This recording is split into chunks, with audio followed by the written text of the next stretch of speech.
Doncs ens afecta des del nostre dia a dia en baixar la qualitat de les nostres societats, de les nostres democràcies, i especialment en aquells moments en els que hi ha grans volums d'informació, com per exemple quan hi ha hagut la pandèmia del Covid o en els procediments electorals. Llavors aquí veiem com afecta, com hi ha agents que volen perjudicar les nostres democràcies, i per això s'ha d'actuar al respecte.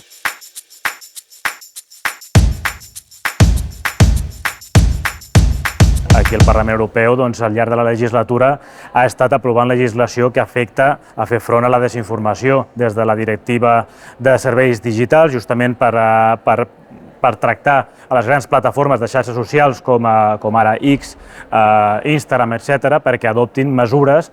contra la desinformació. Aquest seria un cas, o ara mateix està treballant en la directiva sobre intel·ligència artificial, que serà la primera a nivell mundial, i el que es vol també és crear unes línies d'actuació perquè aquell material que ha estat generat amb intel·ligència artificial estigui regulat.